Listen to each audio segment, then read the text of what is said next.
বিকাশ মানুষের প্রকাশ্যে ডাকাতির একটি নাম। বিকাশ, রকেট, যেটাই বলেন না কেন, নগদ, এগুলো মানুষকে প্রকাশ্যে ডাকাতি করে, কেউ কিছু করতে পারে না। আপনি দেখবেন বিকাশে টাকা রাখছেন, বিকাশে টাকা উধাও। আবার চার্জ কি 1000-এ 18-15 টাকা করে চার্জ নেয়।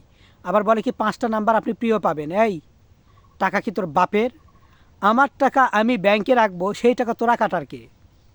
বিকাশের চার্জ হবে 2 টাকা, 1 টাকা চার্জ, সর্বোচ্চ 2 টাকা, এর উপর কোনো চার্জ হবে না। আমি ব্যাংকে যদি 1 লক্ষ টাকা তুলতে যাই, আমার কোনো একটা টাকাও কাটে না।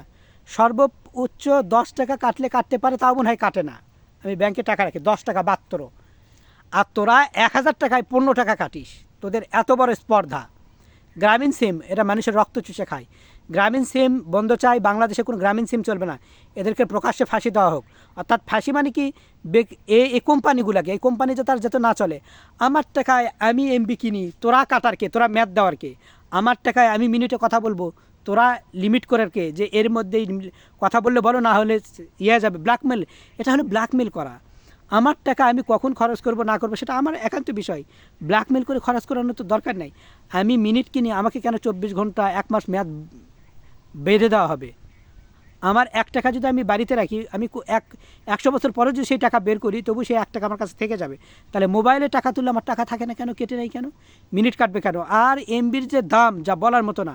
এমবির দাম বাড়াইতে বাড়াইতে মনে হচ্ছে আমি স্টারলিংক ফেল করে দিয়েছে। বিকাশ বন্ধ করে দেওয়া হোক, নগদ বন্ধ করে, এগুলো চাই না, উটকো ঝামেলা এগুলো। ব্যাংকেই যাব, ব্যাংক থেকে টাকা লেনদেন করব, একটি টাকাও আমার লাগবে না। তাহলে আমি বিকাশে কেন 1000-এ 18 টাকা আমি দিব?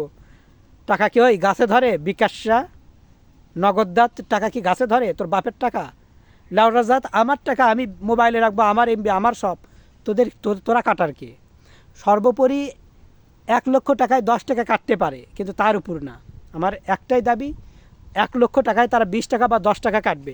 আর সেন্ট মানিতে 5 টাকা করে নিস, এই বান্দি, টাকায় তুললাম না আমি, সেন্ট মানি করলাম, টাকা কাটবে কেন? এটা সম্পূর্ণ ফ্রি, কোনো লিমিট থাকবে না। এমবির ব্যাপারে কোনো কথা হবে না। এমবির টাকা আগে যেরকম 9 টাকা দিয়ে 2 জিবি এমবি পাওয়া যাচ্ছে, 6 টাকা দিয়ে এমবি পাওয়া গেছে, 5 টাকা দিয়ে 1 জিবি এমবি পাওয়া গেছে। এমবি এভাবে আনুক, 5 টাকা দিয়ে 1 জিবি, 10 টাকা দিয়ে 2 জিবি, এভাবে আবার ফিরিয়ে আনুক আগেকার দিন। 1 টাকায় আগে যখন 4 মিনিট কথা বলছে, আমার টাকায় আমি কথা বলবো, তোরা এটা বাড়ানোর কে? 1 টাকায় 4 মিনিট কথা হবে, এমন দিন আমরা চাই। এবং সেই সাথে আমি মনে করি যে যারা 1 টাকার 4 মিনিট দিবে না, এদের সিম বন্ধ করে দেওয়া হোক। যারা এমবি কম টাকায় দিবে না, তাদের এমবি বন্ধ করে দেওয়া হোক। এই সিমগুলো আমরা চাই না। 1 মাস 500 টাকা, 1 মাস 250 টাকা, এরকম প্যাকেজ নিয়ে আসুক। 5 টাকা 10 টাকা দিয়ে এমবি হবে, সেই এমবি হবে 1 জিবি 2 জিবি, কোনো কথা চলবে না। আগে যদি চলছে, এখন কেন তোরা দিতে পারবি না? এবং সেই সাথে আরও দাবি জানাচ্ছি সিম কোম্পানিগুলোকে, এরা খুবই জঘন্য হয়ে গেছে, নোংরা হয়ে গেছে, এবং সচরাচর এখানে নেটই পায় না। তোরা নেট দিতে পারিস না আর এমবির দাম বাড়াস। অন্যান্য দেশে 6G চালু হয়ে গেছে, আর আমাদের দেশে 5G চালু হওয়ার পরেও কোনো নেট নেই। কারণটা কি? পুরা বাংলাদেশ কীভাবে নেটওয়ার্কের আওতায় আনা যায় সেটা নিশ্চিত করতে হবে। মানুষ যতই জঙ্গলে থাকুক না কেন, বনে বাজারে, সব জায়গায় যেন নেট পায়। এবং এমবির দাম কমানো চাই, সিম কোম্পানির দাম সিম কমানো চাই। এগুলো কি, একটা সিম আগে 5 টাকা 10 টাকা এগুলো পাওয়া যেত, ফ্রিতে পাওয়া যেত, আর এখন সিমগুলোর দাম 200-250, মানে কি?